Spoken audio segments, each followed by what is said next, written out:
নমস্কার বন্ধুগণ, কেমন আছেন আপনারা? আশা করি ভালো আছেন। সবার প্রথমে সকলকে জানাই সরস্বতী পুজোর শুভেচ্ছা। সরস্বতী পুজোর কথা উঠলে আমাদের মাথায় আসে সবার প্রথমে কালনার কথা, কারণ কালনার সরস্বতী পুজোর সময় প্রতিমা সজ্জা বলুন, মণ্ডপ সজ্জা বলুন, এমনকি আলোকসজ্জা সব কিছুতে একটা বড় চমক থাকে। আর সেই চমক আজকে আপনাদের সামনে উপস্থাপন করতে চলেছি। আজকের এই ভিডিওতে থাকবে কালনার সেরা সেরা কিছু পুজো মণ্ডপ, যে পুজো মণ্ডপগুলি একদমই মিস করা চলবে না। তো চলুন বেশি সময় নষ্ট না করে যাওয়া যাক কালনাতে। তো অম্বিকা কালনায় যেতে হলে আপনারা হাওড়ার থেকে ট্রেন ধরে যেতে পারেন অম্বিকা কালনা স্টেশন, সেখান থেকে আপনাদের যাত্রা শুরু করতে পারেন, অথবা আমার মতো শান্তিপুর থেকে ঘাট পার হয়ে যেতে পারেন কালনা, সেখান থেকেও আপনাদের যাত্রাটা শুরু করতে পারেন। তো আজকে আমি যাচ্ছি শান্তিপুর থেকে ঘাট পার হয়ে। তো চলুন যাত্রা শুরু করা যাক।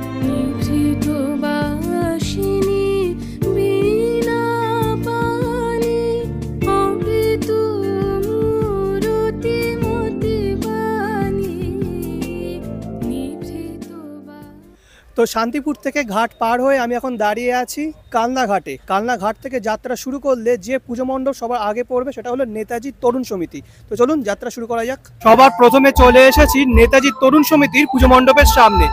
এবছর তাদের উপস্থাপনা বেনারসের ঘাট, আর আগের বছর এরাই কিন্তু তৈরি করেছিল কান্টারা, ঠিক আছে। আর দেখতে পাচ্ছেন এটি হলো পুজো মণ্ডপের ফ্রন্টের দিক, আর দুর্ধর্ষ লাগছে কিন্তু। এরকম রঙিন দেয়াল মতন ফুটে তোলার চেষ্টা করা হয়েছে, আর প্রত্যেকটা জায়গায় এরকম ছবি আঁকা রয়েছে, দুর্ধর্ষ। আর উপরের দিকে দেখতে পাচ্ছি একটা মন্দির মতন স্ট্রাকচার তৈরি করা।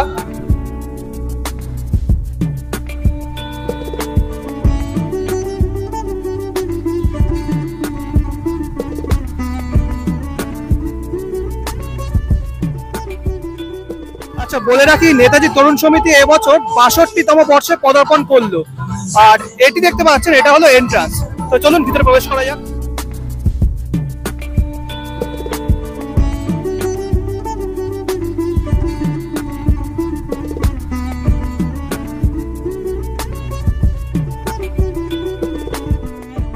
আমি দাঁড়িয়ে আছি মণ্ডপের ভিতরে, আর মণ্ডপের যে দেয়ালগুলো তার ফাঁকে ফাঁকে এরকম ইলেকট্রিক প্রদীপ দিয়ে সাজানো আছে।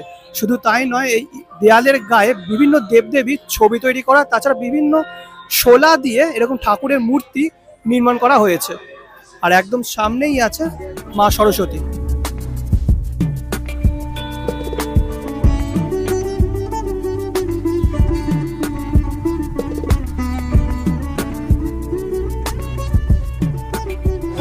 এখন আপনারা দর্শন করছেন নেতাজি তরুণ সমিতির অপূর্ব মাতৃ প্রতিমা। আর মাতৃ প্রতিমা এমন জায়গায় অবস্থান করছে যে দেখে মনে হচ্ছে বানারসের কোনো ঘাটে পুরনো কোনো মন্দিরে এক মা সরস্বতী মা। অপূর্ব। মূল মণ্ডপ থেকে বেরোনোর পরেই এখানে একটা গঙ্গার ঘাট মতো তৈরি করা হয়েছে, আর সামনের দিকে বিশাল বড় এরকম একটা ক্যানভাস মতো তৈরি করা। আর সেখানে বানারসের গঙ্গার ঘাটে যেসব দৃশ্যগুলি আপনি দেখতে পাবেন সেগুলো চিত্রের মাধ্যমে ফুটে তোলা হয়েছে। আর একদম সোজা রয়েছে রাম, লক্ষ্মণ এবং মা সীতার একটি ছবি।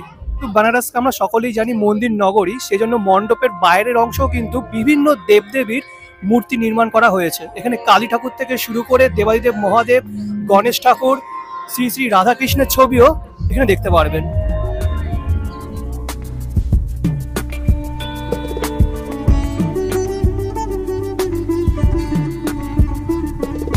নেতাজি তরুণ সমিতি এত ছোট জায়গার মধ্যে বেনারসের ঘাটটা এত সুন্দরভাবে ফুটিয়ে তুলেছে যে সত্যি দেখে অসাধারণ লাগলো।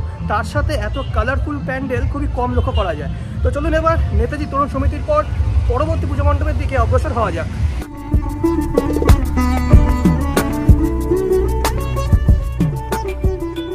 আচ্ছা, তো নেতাজি তরুণ সমিতির থেকে মাত্র ৩ থেকে ৪ মিনিটের হাঁটা পথে আমি চলে এসেছি চারবাগান সবুজ সমিতির পুজো মণ্ডপের একদম সামনে।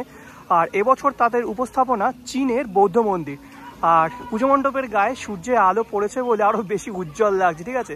আর সামনে আছে গৌতম বুদ্ধের একটি মূর্তি, তার সামনে আছে একটা ঝর্ণা, খুব সুন্দর লাগছে। আর পুরো মণ্ডপের গায়ে কিন্তু একটা সোলার কাজ করা আছে বলে বিষয়টা আরও বেশি ফুটেছে।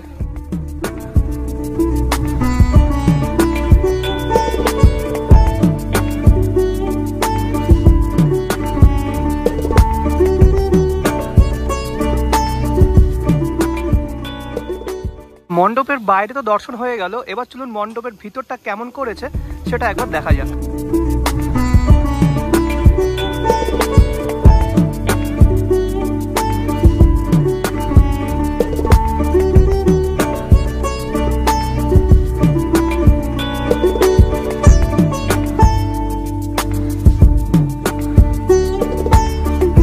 বর্তমানে আমি দাঁড়িয়ে আছি পুজো মণ্ডপের একদম ভিতরে কিন্তু পুরোপুরি থার্মোকলের কাজ, আর থার্মোকল দিয়ে খুব সুন্দর বৌদ্ধ মূর্তি নির্মাণ করা হয়েছে, তার সাথে খুব সুন্দর এরকম কলকার কাজও রয়েছে, আর তার সাথে আলোর মেলবন্ধন পুরো মণ্ডপটাকে একটা অনন্য রূপ দিয়েছে।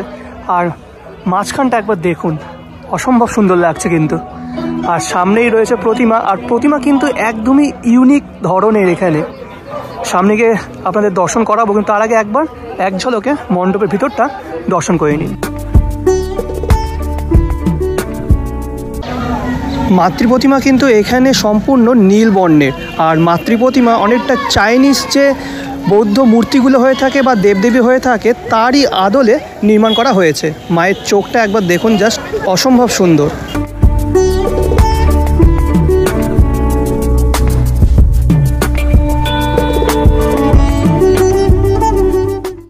সবুজ সমিতির পর এবার আমি চলে এসেছি যুবক সমিতির পুজো মণ্ডপের একদম সামনে।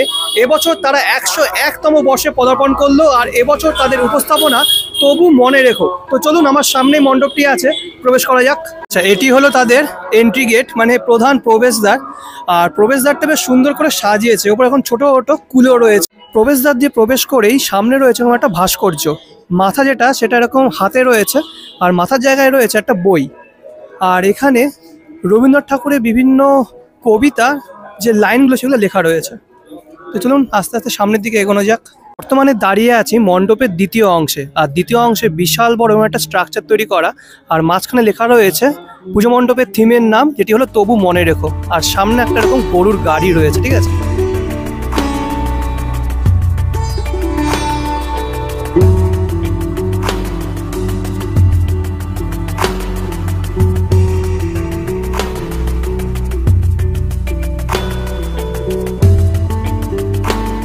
এই দিক দিয়ে আমাদের প্রবেশ করতে হবে, দেখা যাক ভিতরটা কেমন করেছে।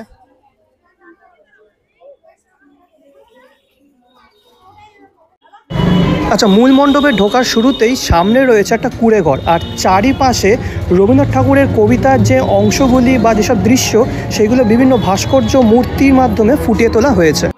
যা বুঝছি মণ্ডপটা কিন্তু পুরোপুরি রবীন্দ্রনাথ ঠাকুরের যে সমস্ত লেখা আছে তার উপরেই বেস করে তৈরি। দেখতে পাচ্ছেন এইদিকে রবীন্দ্রনাথ ঠাকুরের সেই কবিতার ছুটি, তারপরে ওইদিকে দামোদর শেঠ, এরকম বিভিন্ন কবিতার অংশ তুলে ধরা হয়েছে, যেগুলো আমরা বাচ্চাবেলায় পড়েছিলাম।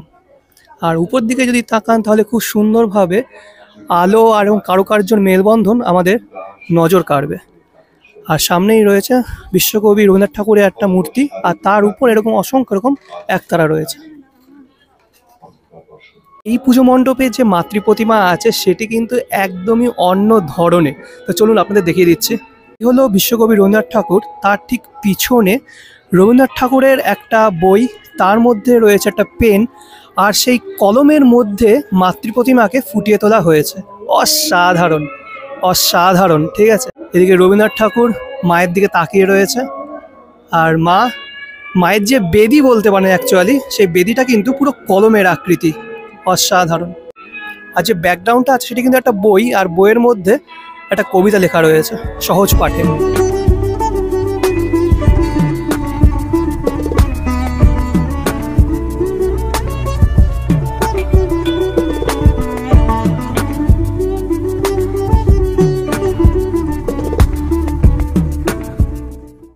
সমিতির থেকে মাত্র 2 মিনিটের হাঁটা পথে আমি চলে আসলাম 108 শিব মন্দিরের একদম সামনে।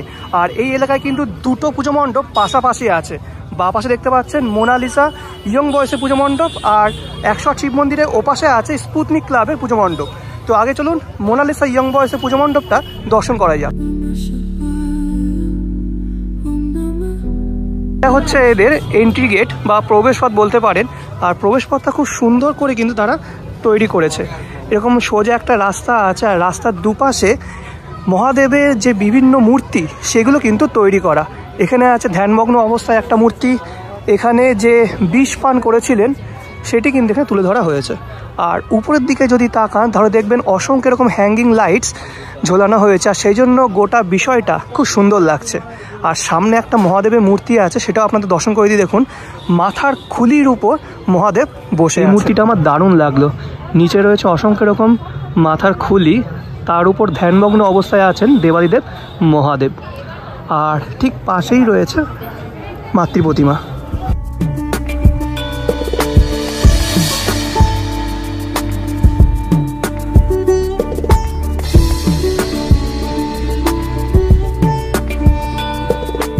তো এই হলো মাতৃ প্রতিমা। মাতৃ প্রতিমা কিন্তু এখানে একদম সাবেকিয়ানা ধরনের, খুব সুন্দর।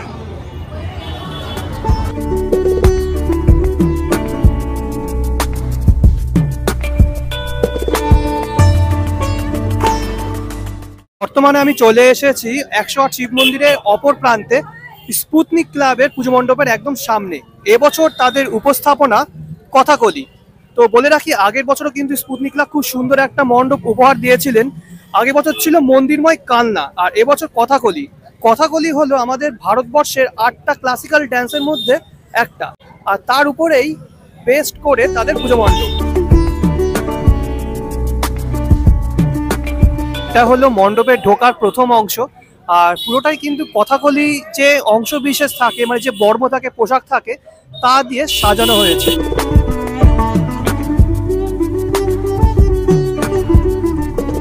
যেমনটা বলেছিলাম যে প্রতি বছর কিন্তু স্পুতনিক ক্লাব খুব সুন্দর মণ্ডপ উপহার দেন, এবছরও তার ব্যতিক্রম হয়নি। তো বিশাল বড় দেখতে পাচ্ছেন প্যান্ডেলটা করেছে, আর এই একটা মাত্র প্যান্ডেল যেটা দেখলাম যে থিমের সাথে সামঞ্জস্য রেখে মিউজিকটা দিয়েছে। চারিপাশে কথাকলি ড্যান্সের যে মুখোশ বা পোশাক, সেটা দিয়ে কিন্তু গোটা বিষয়টা সাজানো, দুর্ধর্ষ লাগলো।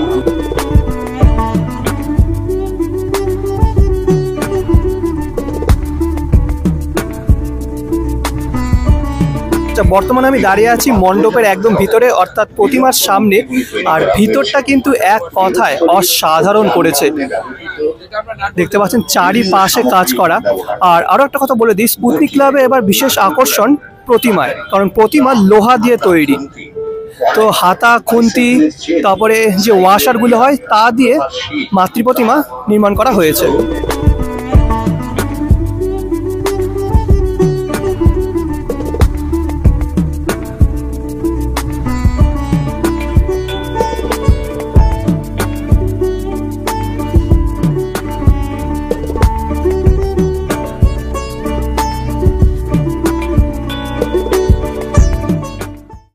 ক্লাবের পর এবার চলে এসেছি গোলক সমিতির পুজো মণ্ডপের একদম সামনে।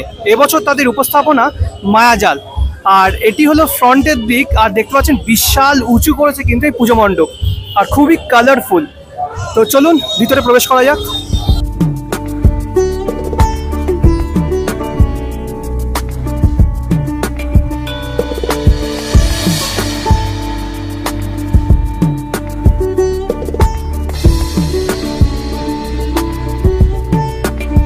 আচ্ছা, মণ্ডপে ঢোকার শুরুতেই সামনে পড়বে গৌতম বুদ্ধের বিশাল বড় একটা মূর্তি। শুধু তাই নয়, মণ্ডপের ভিতরের অংশে খুব সুন্দর কারুকার্য করা।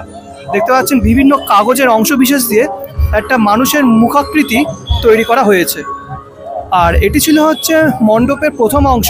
দ্বিতীয় অংশে আছে মাতৃ প্রতিমা। তো চলুন দর্শন করা যাক।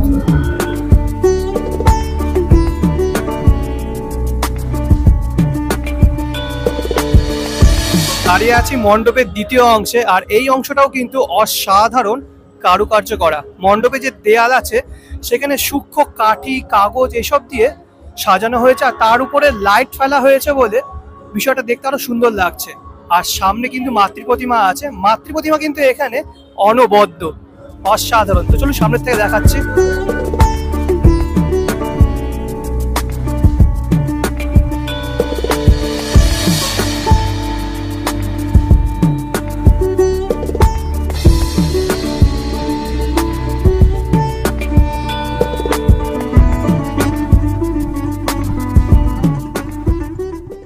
দাঁড়িয়ে আছি রয়্যাল ক্লাবের পুজো মণ্ডপের একদম সামনে। আগের বছর এরা তুলে ধরেছিল এক টুকরো রাজস্থান, আর এবছর কিন্তু তারা তৈরি করেছে একটা মোনাস্ট্রি বলতে পারেন, বা বৌদ্ধ মন্দির। খুব সুন্দর উজ্জ্বল লাগছে দূর থেকে। আর এন্ট্রি পয়েন্টটা কিন্তু দারুণ, কারণ এন্ট্রি পয়েন্টের দুপাশে বোতল দিয়ে সুন্দরভাবে সাজানো হয়েছে। দেখতে পাচ্ছেন এই যে এগুলো সব 10 টাকার যে জলের বোতলগুলো হয় সেই বোতল দিয়ে কিন্তু সাজানো। আর উপরের দিকে মালা, তার মধ্যে রয়েছে ঝাড়বাতি, আর সামনেই রয়েছে অসম্ভব সুন্দর মাতৃ প্রতিমা।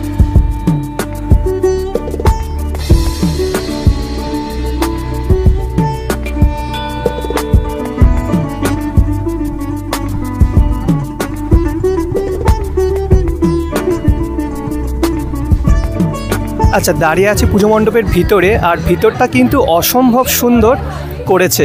উপরের দিকে দেখতে পাচ্ছেন ধ্যানমগ্ন অবস্থায় গৌতম বুদ্ধের মূর্তি, আর নিচের দিকে এরকম কলকার কাজ রয়েছে, আর এই কলকার কাজগুলো কিন্তু থার্মোকল দ্বারা নির্মাণ করা হয়েছে।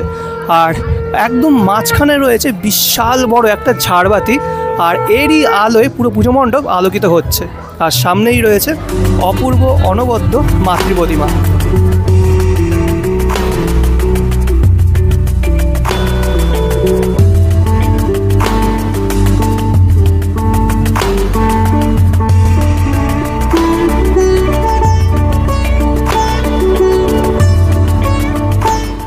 বর্তমানে আমি দাঁড়িয়ে আছি জুবলি স্টার ক্লাবের পুজো মণ্ডপের একদম সামনে। আর এবছর তাদের উপস্থাপনা রামেশ্বরম মন্দির, দক্ষিণ ভারতে যে মন্দিরটা আছে তারই আদলে কিন্তু তৈরি করা হয়েছে।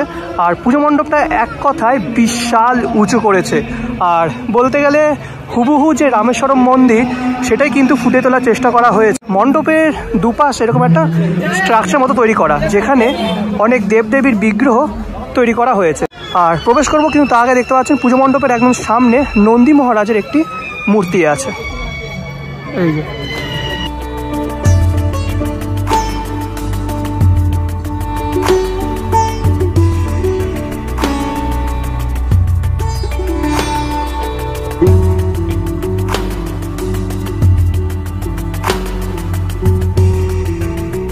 মণ্ডপের ভিতরটা কিন্তু ভালোই করেছে, যা দেখছেন সব কিছুই থার্মোকলের কাজ।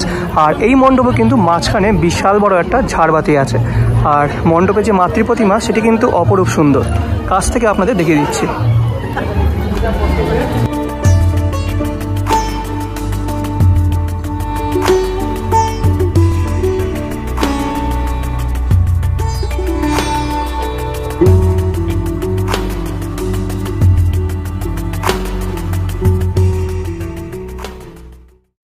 আচ্ছা, পরবর্তী পুজো মণ্ডপে যাওয়ার আগে এখানে একটা জলাশয় পড়লো, আর এই জলাশয়কে ঘিরে রয়েছে অসম্ভব সুন্দর লাইটিং।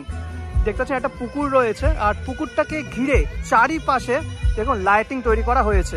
আর রিফ্লেকশনটা এরকম জলের ওপর পড়ছে বলে দারুণ লাগছে, দারুণ লাগলো এটা। আপনি এই যে লাইটিংটা দেখলেন জলাশয়ের চারিপাশে, এটি কিন্তু টেলস্টার ক্লাবের লাইটিং। আর সামনেই রয়েছে এদের মাতৃ প্রতিমা। এদের পুজো মণ্ডপটা কিন্তু একদমই ছোট, কিন্তু খুব সুন্দর করে সাজিয়েছে লাইট দিয়ে। আর মাতৃ প্রতিমা এখানে ডাকের সাজে সজ্জিত।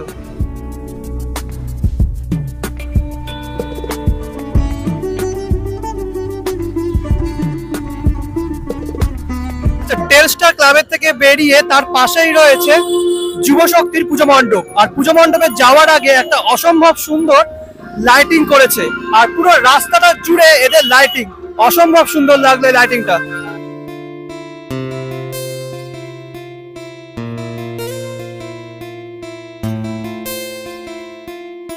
কথা বলতে যুবশক্তির লাইটিং দেখে আমি মণ্ডপের সামনে আসলাম, কিন্তু মণ্ডপ দেখে হতাশ হলাম, কারণ মণ্ডপটা একেবারেই ছোট, কিন্তু যে মাতৃ প্রতিমা আছে সেটি কিন্তু খুবই সুন্দর। তো চলুন আপনাদের দর্শন করে দিচ্ছি। তো এই হলো মণ্ডপ, আর সামনেই রয়েছে মাতৃ প্রতিমা।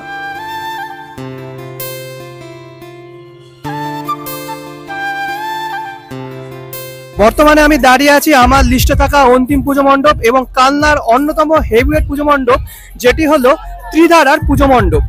এবছর এরা তৃতীয় বর্ষে পদার্পণ করলো, আর এবছর তাদের উপস্থাপনা পুরীর জগন্নাথ মন্দির।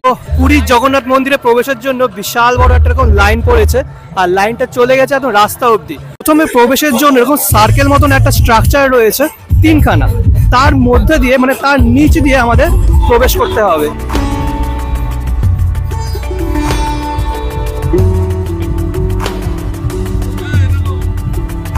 দাঁড়িয়ে আছি পুজো মণ্ডপের একদম একটা সাইডে, আর এখান থেকে পুজো মণ্ডপটা জাস্ট অসাধারণ লাগছে। ঠিক আছে, পুরীর জগন্নাথ মন্দির যেরকম দেখতে হয় তেমনটাই কিন্তু তৈরি করার চেষ্টা করা হয়েছে। সামনে এরকম একটা বাগান সৃষ্টি করা হয়েছে, আর দর্শকরা এই সামনে দিয়ে প্রবেশ করছে।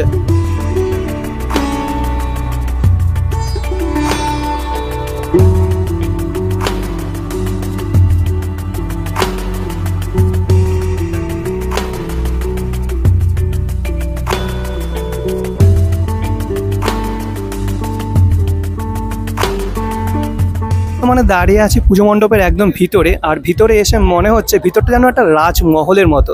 আর প্রত্যেকটা মণ্ডপের ন্যায় এই মণ্ডপেও কিন্তু বিশাল বড় একটা ঝাড়বাতি আছে মাঝখানে। তো এই যে ঝাড়বাতিটা, এটা কিন্তু সব থেকে বড় যে কটা মণ্ডপে আমি প্রবেশ করলাম। আর সামনে যে মাতৃ প্রতিমা আছে, এটা কিন্তু অনেকটা কলকাতার একটা দুর্গাপুজোর মাতৃ প্রতিমার মতো আমার লাগলো, কিন্তু তাও খুব সুন্দর লাগছে। তো চলুন একবার সামনে থেকে দর্শন করিয়ে দিই।